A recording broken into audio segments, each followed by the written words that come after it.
तो हम लोग का थ्योरी पार्ट कंप्लीट हो गया था। अब हम लोग ना क्वेश्चन आंसर्स करते हैं, एक एक करके करते हैं। टोटल 10 क्वेश्चंस है, एक एक करके आराम से सॉल्व करते हैं, एक एक चीज़ देखेंगे कैसे क्या होता है, ठीक है ना। सबसे पहला क्वेश्चन क्या बोलता है, सुएज जो है वो इम्पोर्ट किया 1000 यूनिट्स, कितना में लिया है, $200 में लिया है, ठीक है, डॉलर्स में है, ठीक है।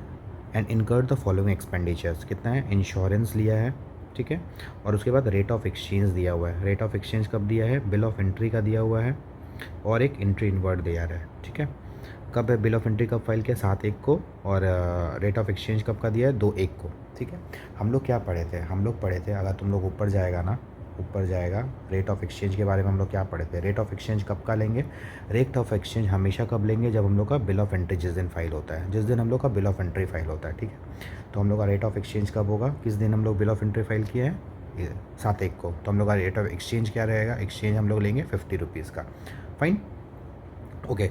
सम्स में इंश्योरेंस दे दिया है, लेकिन फ्रेट दिया है क्या, फ्रेट नहीं दिया हुआ है। तो हम लोग अगर फ्रेट नहीं दिया है तो हम लोग क्या लेते हैं, 20% of the adjusted FOP value. अगर किसी को याद नहीं आ रहा है तो जाओ देखो, अगर फ्रेट, एक मिनट, हाँ, valuation chapter, okay.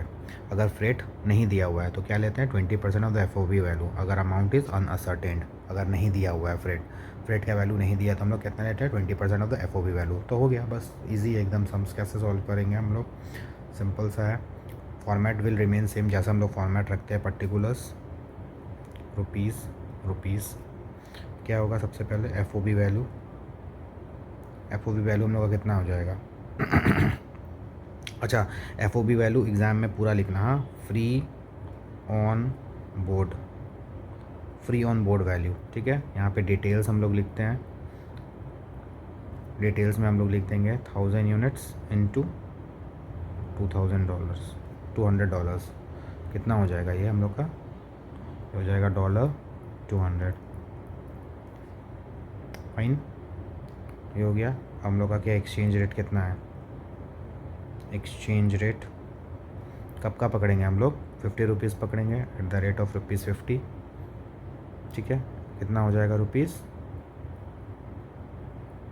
1 crore, 1,00,000, 10,00,000 crore, yes 1 crore, ठीक है, हो गया। अब हम लोग क्या करेंगे, ऐड करेंगे एडजस्टमेंट्स, एडजस्टमेंट ऑफ रूल 10(1), कुछ है क्या, कुछ भी है, नील, कुछ भी नहीं है। एडजस्टमेंट ऑफ रूल 10(1), 10(1) में कोई एडजस्टमेंट नहीं है। एडजस्टमेंट ऑफ रूल 10(2), 10(2) में क्या क्या है, सबसे पहला है फ्रेट, मेरे पास जगह नहीं है, हाँ, यहीं पे नहीं तो लिखना है। सबसे पहले क्या आ जाएगा, फ्रेट आ जाएगा, फ्रेट, फ्रेट क्या निकलता है, 20% of the adjusted F O P. तो हम लोग यहाँ पे फिर एफ ओ पी कितना आया है, यही है, 1 करोड़, 1 करोड़ के ऊपर 20%, दैट इज़ 20 लाख रुपीज़। उसके बाद इंश्योरेंस, इंश्योरेंस जो दिया हुआ है वही रहेगा, कितना दिया हुआ है, 48,000,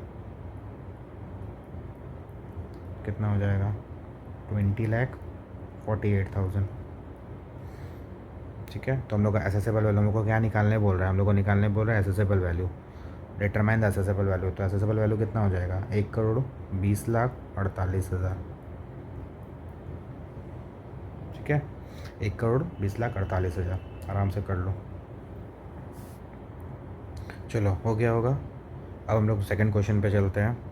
क्या बोल रहा है, मिस्टर एक्स इम्पोर्टेड, किससे इम्पोर्ट किया है, ध्यान से पढ़ना है चीज़, ठीक है। किससे इम्पोर्ट किया है, बाई एयर, एयर से इम्पोर्ट किया है, कितना, 1000 यूनिट्स, कितना करके, 200 रुपये each, and incurred the following expenditure. Freight यहाँ पे दे दिया है, इंश्योरेंस भी रेट दे दिया है, तो जो दे दिया है उसमें तो अब ठीक है, कोई नहीं है। लेकिन ये किससे आया है, एयर से आया, और जब भी एयर से आता है, देख लो, जब भी एयर से आता है तो हम लोग क्या करेंगे, उस केस में हम लोग डायरेक्ट अमाउंट नहीं लेंगे, एक्चुअल अमाउंट और 20% of the F O V value whichever is lower, ठीक है। अगर यही वेसल से और व्हीकल से आता तो डायरेक्टली एक्चुअल अमाउंट ले लेते हैं, लेकिन सिंस ये एयरक्राफ्ट से आया है तो इस केस में हम लोग क्या करेंगे, जो एक्चुअल अमाउंट है उसको एफओबी से कंपेयर करके फिर लेंगे, ठीक है। तो एक्चुअल अमाउंट दिया और 20% of the FOB value whichever is lower, fine. यहाँ पे लोडिंग एंड अनलोडिंग चार्जेस का कुछ भी करना है क्या, कुछ नहीं, कुछ भी नहीं करना है, ठीक है। क्यों? क्योंकि वो अनलोडिंग अनलोडिंग चार्जेस है जो हम लोग को कहाँ पे खर्च हुआ होगा, ये इंडियन पोर्ट में खर्च हुआ होगा, और जो कि हम लोग इग्नोर करते हैं। हम लोग एकदम स्टार्टिंग में पढ़े थे, हम लोग का फॉरेन पोर्ट तक का खर्चा जो होता है वो हम लोग लेंगे, बाकी का रेस्ट ऑफ द कुछ भी अगर होगा वो ले ही लेंगे। और ये जो फ्रेट है इसमें सारा कुछ इंक्लूडेड है, तो ये इसलिए इसको हम लोग इग्नोर करेंगे।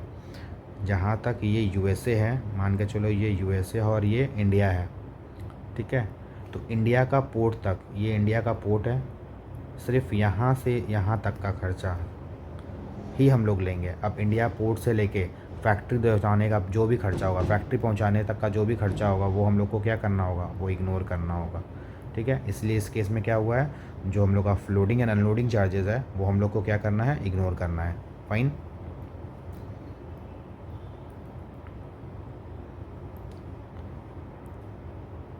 तो हम लोग स्टार्ट कहाँ से करेंगे, सिंपल, जैसे स्टार्ट करते हैं सबसे पहले हम लोग का एफ वैल्यू आ जाएगा, कितना है 1000 यूनिट, और ये 200 रुपया में ही दिया हुआ है, तो ज़्यादा हम लोगों को चेंज करने का ज़रूरत नहीं है, डायरेक्ट 2 लाख रुपीज़ हो जाएगा यहाँ पे, ठीक है।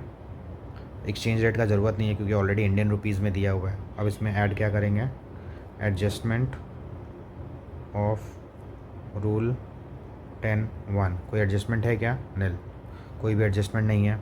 10(1) का कोई भी एडजस्टमेंट है क्या, कुछ नहीं करेंगे। फिर हम लोग क्या करेंगे, ऐड एडजस्टमेंट ऑफ रूल 10(2).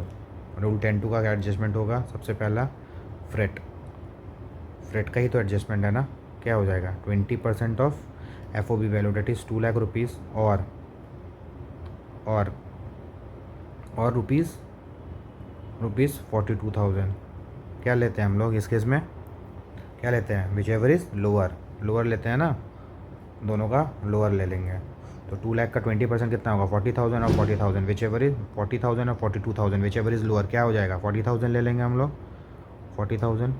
और इंश्योरेंस तो डायरेक्टली दिया हुआ है, तो इंश्योरेंस का तो वैल्यू डायरेक्टली लिख लेंगे। इंश्योरेंस कितना हो जाएगा 1000, दैट इज़ 41,000। तो हम लोग का एसेसेबल वैल्यू या CIF वैल्यू कितना हो जाएगा, 2,41,000। इसको हम लोग क्या बोलेंगे, इसको हम लोग बोलेंगे एसेसेबल वैल्यू और CIF वैल्यू, एसेसेबल वैल्यू या फिर CIF वैल्यू, ठीक है। देख लो कहीं प्रॉब्लम होगा तो पूछ लेना।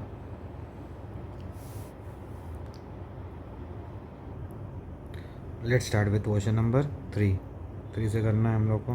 3 एक बार देख लेते हैं। क्या बोल रहा है, मिस्टर विशाल जो है वो इम्पोर्ट किया कितना, 1000 यूनिट इम्पोर्ट किया, कितना में, $100 में, ठीक है, $100 में इम्पोर्ट किया है। बिल ऑफ एंट्री कब फाइल हुआ है, 7/7/2023 को, 7/7/2023 को बिल ऑफ एंट्री फाइल हुआ है। और बिल ऑफ एंट्री इनवर्ड जो फाइल हुआ है कब हुआ है, 11/7/2023 में। अदर पर्टिकुलर्स दिया हुआ है कि रेट जो दिया हुआ बिल ऑफ एंट्री का कब है, 7/7 को, और यहाँ पे रेट दिया हुआ है 11/7 का 10% और 12%। कहाँ लेते हैं हम लोग, क्या लेते हैं, रेट में, चलो रेट में, अगर नहीं याद आ रहा तो एक बार देख लो, नीचे यहीं पे आ गया ना हम लोग का, क्या लेते हैं हम लोग, जब भी हम लोग का गुड्स किससे आया है, वेसल से आया है, तो कौन सा लेंगे, डेट ऑफ एंट्री इनवर्ड और home consumption, whichever is later, बाद वाला डेट लेते हैं। तो इसमें हम लोग का बाद वाला डेट कौन सा है, बाद वाला डेट कौन सा है हम लोग का, देख लो, 7/7 और 11/7 में बाद वाला कौन सा हो गया, 12%, तो 12% ले लेंगे हम लोग rate of duty. Exchange rate में कोई झमेला ही नहीं करना, डायरेक्टली दिया हुआ है। फ्रेट में कोई झमेला नहीं करना, दिया हुआ है। और इंश्योरेंस में भी दिया हुआ है, कुछ नहीं है, सिंपल सा सम्स है। सबसे पहले क्या निकाल लेंगे, FOB वैल्यू निकाल लेंगे। FOB वैल्यू कितना आ जाएगा मेरा, 100 यूनिट्स इंटू, सॉरी 1000 है ना, 1000 है, 1000 यूनिट्स इंटू कितना है, $100, कितना हो जाएगा, कितना हो जाएगा, 1 लाख इंटू, ये हो गया तुम्हारा $1,00,000, करेक्ट, 3250, 325, ठीक है। FOB वैल्यू कितना हो गया, 1,00,000, ये क्या आ गया मेरा, डॉलर्स में आ गया, राइट। अभी कुछ नहीं करना है। क्या एडजस्टमेंट ऑफ रूल 10(1) है, कोई भी एडजस्टमेंट है रूल 10(1) का, कुछ भी एडजस्टमेंट है, ऐड एडजस्टमेंट ऑफ रूल 10(1), कोई भी एडजस्टमेंट है, कुछ भी नहीं है, कुछ भी नहीं करना है। हम लोग को डायरेक्टली क्या करना है, एडजस्टमेंट करना है किसका, रूल 10(2) का, एडजस्टमेंट ऑफ रूल 10(2). सबसे पहला क्या हो गया, फ्रेट, जो सिंपली दिया हुआ है, कितना है, $4,000, कुछ नहीं करना है अभी फ़िलहाल, कुछ नहीं करना है, आराम से समझो। फिर क्या करना है, इंश्योरेंस। इंश्योरेंस कितना दिया हुआ है, $2000 दिया हुआ है, लिख लो कितना हो जाएगा, $6000। अब मेरे पास कितना है, $1,06,000। अब सिंपली इसको क्या करना है, ये क्या आ गया मेरा, एसेसेबल वैल्यू इन डॉलर्स। ये एसेसेबल वैल्यू इन डॉलर आया, ठीक है। अब मेरा एक्सचेंज रेट कितना दिया हुआ है,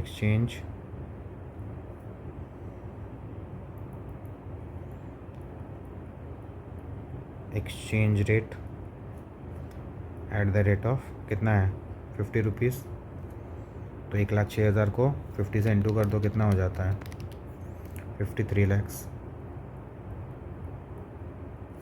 53 लैक्स।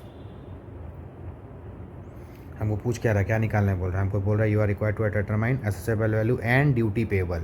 ड्यूटी पेबल भी निकालने वाला है, सिर्फ एसेसेबल वैल्यू नहीं निकालने बोल रहा है। अब हम लोग का दूसरा काम है। अब ड्यूटी कितना है, 53 लाख आ गया मेरा एसेसेबल वैल्यू, यहाँ पे देख लो। तो मेरा एसेसेबल वैल्यू कितना आ गया, एसेसेबल वैल्यू मेरा आ गया 53 लैक्स, ठीक है। इसमें हम लोग का क्या ऐड होता है, ऐड होगा हम लोग का बेसिक कस्टम ड्यूटी। किसी को नहीं याद आ रहा ऊपर जाकर देख लेना। बेसिक कस्टम ड्यूटी हम लोग कितना लेंगे, विच एवर इज लेटर का लेंगे, क्या लेंगे देख लो, 3 है, 7 7 7 और 11 7, विच एवर इज लेटर कितना हो गया, 12% हो गया। तो 12% के ऊपर ले लेंगे हम लोग। और किसके ऊपर निकलता है हमेशा, एसेसेबल वैल्यू का ऊपर। पीसीटी कितना हो जाएगा, 12%, 53 लैक्स का कितना हो गया, इट इज़ 6,36,000। इसके ऊपर हम लोग क्या ऐड करेंगे, सोशल वेलफेयर सरचार्ज ऐड कर देंगे, जो कि होगा 10%। और किसके ऊपर निकलता है, बीसीडी के ऊपर निकलता है, इसके ऊपर 10%, दैट इज़ 63,600। कितना हो जाएगा, 63 लाख 6,36,000 प्लस 63,600, ठीक है। 6,36,000 प्लस 63,600, 699,600, 699,600, ठीक है। अगर इसमें IGST होता तो IGST भी लेते हैं हम लोग, फाइन। तो इसका क्या हो गया, मेरा टोटल ऐड करेंगे तो प्लस 53 लाख, दैट इज़ 5,99,000, 59,99,600, 59,99,600। इसको हम लोग क्या बोलते हैं, हम लोग इसको बोलेंगे total cost of imported goods. इसका और एक नाम है लैंडेड वैल्यू। और हम लोग का टोटल ड्यूटी पेबल कितना हो जाएगा, total duty payable basic custom duty plus social welfare surcharge equals to 6,99,600, fine. ऐसे करके पूरा दिखाना पड़ेगा, तब जाके पूरा फुल मार्क्स मिलेगा। कॉपी कर लो एक बार। ओके, नेक्स्ट क्वेश्चन हम लोग ले लेते हैं। नेक्स्ट क्वेश्चन हम लोग का क्या हो जाएगा, question number 4। Mister G A import किया goods of a transaction value 6 lakh रुपये। However as per the terms of sales following payments are further to be made. क्या दिया हुआ है, फ्रेट दिया हुआ और इंश्योरेंस दे दिया हुआ है, ठीक है। Loading and unloading at exporter's port, एकदम इंपॉर्टेंट चीज़ है, याद रखना ये वाला चीज़। क्या बोल रहा है, loading and unloading at exporter का पोर्ट में। अगर एक्सपोर्टर का पोर्ट में, अभी हम पहले भी बताए थे, टिल जब तक इंडिया का पोर्ट में नहीं आता है तो सारा खर्चा ऐड होगा। इंडिया के पोर्ट के बाद जितना भी खर्चा होगा वो सारा का सारा ऐड नहीं होगा। तो एक्सपोर्ट जो कर रहा है एक्सपोर्टर का पोर्ट में, मतलब USA का पोर्ट में है, फिर से बता दे रहे हैं हम, ठीक है। मान के चलो ये है मेरा USA, ठीक है, ये है USA, ये है USA का यहाँ पे USA पोर्ट है, और ये है शिप जो कि इंडिया जा रहा है, और ये है इंडिया का पोर्ट। ध्यान से समझना, यहाँ से लेके यहाँ तक का जो भी खर्चा होगा ना वो सारा ऐड हो जाएगा। सारा क्या हो जाएगा, ऐड हो जाएगा। किस में ऐड हो जाएगा, FOB वैल्यू में ऐड हो जाएगा। इसके बाद का जो भी खर्चा है ना, इसको हम लोग को क्या कर देना होगा, इग्नोर कर देना है पूरा का पूरा, फाइन। समझ में आया? तो यहाँ पे क्या बोल रहा है, एक्सपोर्टर का पोर्ट में, मतलब यहाँ पे एक्सपोर्टर का पोर्ट, यहाँ पे लैंड लोडिंग अनलोडिंग हुआ है, तो ये हम लोग ऐड करेंगे। ठीक है। उसके बाद कुछ रॉयल्टीज़ हुआ है, कुछ पैकिंग चार्जेस है, कुछ सेलर्स का कमीशन है और बाइंग कमीशन है। याद है, बाइंग कमीशन हम लोग क्या करना होगा, इग्नोर करना होगा। ठीक है, बाइंग कमीशन हम लोग इग्नोर करेंगे। फाइन, चलो स्टार्ट करते हैं। सबसे पहले हम लोग का क्या दिया हुआ है, FOB वैल्यू दिया हुआ है। FOB वैल्यू ले लो, कितना हो जाएगा अपना 6 लाख। इसमें ऐड करो, ऐड क्या करना है, एडजस्टमेंट फॉर रूल 10(1). अब 10(1) का एडजस्टमेंट क्या होगा, सबसे पहले क्या दिया, लोडिंग अनलोडिंग एट एक्सपोर्टर्स। तो सबसे पहले लोडिंग एंड अनलोडिंग चार्जेस कितना है, loading and unloading at exporter's port कितना है, 8000। उसके बाद क्या है, रॉयल्टी, रॉयल्टी कितना दिया हुआ है मेरे को, 10,000। ठीक है। उसके बाद है sellers commission, sorry packing charges, packing charges है ना, पैकिंग चार्ज है ना, तो रॉयल्टी के बाद पैकिंग चार्जेस है। पैकिंग चार्जेस, पैकिंग चार्जेस कितना दिया हुआ है, इट्स 80,000 है ना, पैकिंग चार्जेस है 80,000। उसके बाद सेलर्स का कमीशन है, सेलर्स कमीशन कितना है, rupees, sellers commission is rupees 9,000। तो हम लोग क्या क्या ले लिए, ये ले लिए लोडिंग अनलोडिंग, रॉयल्टी ले लिया, पैकेजिंग ले लिया, सेलर्स कमीशन ले लिया। अच्छा, ये जो लोडिंग एंड अनलोडिंग लिए, एक एक्सपोर्टर स्पोर्ट था बोल के लिए हैं। ठीक है, यही ऊपर में हम लोग लोडिंग एंड अनलोडिंग को इग्नोर किए थे, क्यों, सबसे पहला बताइए, वो लोडिंग एंड अनलोडिंग चार्जेस है। सबसे पहले तो देखो ये है ना, यहाँ पे कुछ नहीं बोला है कि एक्सपोर्टर पोर्ट में है, तो मतलब ये जो है वो इंडिया पोर्ट से बाहर को लेके जाने वाला है, और वैसे भी ये रुपीज़ में है। ठीक है, और ऐसे रुपीज़ में है या फिर नहीं है वो उतना नहीं करना। अगर यहाँ पे साफ साफ बोल दिया होगा कि ये एक्सपोर्टर पोर्ट में तभी आएगा। अगर इम्पोर्टर का पोर्ट का बाद का कोई भी लोडिंग अनलोडिंग चार्जेस को हम लोग क्या करते हैं, इग्नोर कर देते हैं। लेकिन सिंस ये एक्सपोर्टर का पोर्ट था बोल के हम लोग इसको ले लिए।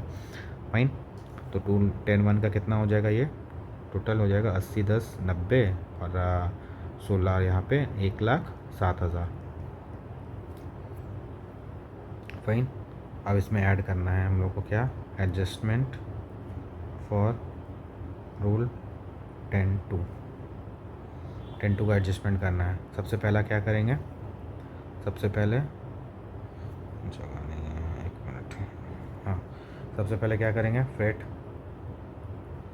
फ्रेट कितना है, फ्रेट दिया हुआ है मेरा 1,50,000। फाइन, 1.5 लाख। और फिर दिया हुआ है इंश्योरेंस, इंश्योरेंस कितना दिया हुआ है मेरा 2,000, सिंपल, कितना हो गया 1,52,000। एसेसेबल वैल्यू या फिर तो हम लोग क्या बोलते हैं, CIF वैल्यू, कितना हो जाएगा हम लोग का total, it's 6 lakh plus 1,07,000 plus 1,52,000, कितना हो जाएगा, इट्स 8,59,000। ठीक है, अब इसमें क्या निकलता है हम लोग का टोटल ड्यूटी कितना पेबल बनेगा, ड्यूटी पेबल कितना बनेगा। सबसे पहले क्या करेंगे, ऐड हम लोग का BCD तो निकालना पड़ेगा। अच्छा, एंट्री इनवर्ड का डेट दिया हुआ है और बिल ऑफ एंट्री का डेट दिया हुआ है 7/7 और एंट्री इनवर्ड है, विच एवर इज़ लेटर कौन सा हो गया 10%, मतलब तुम्हारा 7/7 हो गया, 7/7 और 5/7 में विच एवर इज़ लेटर कौन हो गया 7/7, तो हम लोग लेटर वाला डेट ले लेंगे 10 तारीख को, सॉरी 10%, दैट इज़ 8,59,000 का 10% हो गया, इट्स 85,900। उसके ऊपर हम लोग क्या ऐड करेंगे, सोशल वेलफेयर सरचार्ज, जो कि होगा 10%, जो कि होगा 8,590, which total comes for 5,900 plus 8,590, it's 94,490। टोटल कितना हो गया हम लोग का, प्लस करेंगे 8,59,000, इट्स 9,53,000, 9,53,490। इसको हम लोग क्या बोलेंगे, total cost of imported goods, और इसको और एक नाम दिया जाता है landed value, total cost of imported goods या फिर लैंडेड वैल्यू। ठीक है, और मेरा टोटल ड्यूटी पेबल हमको क्या निकालने बोल रहा है, हमको निकालने बोल रहा है total duty payable, total duty payable कितना हो जाएगा 94,490। यहाँ पे अलग से लिख लेना total total duty payable equals to 94,490।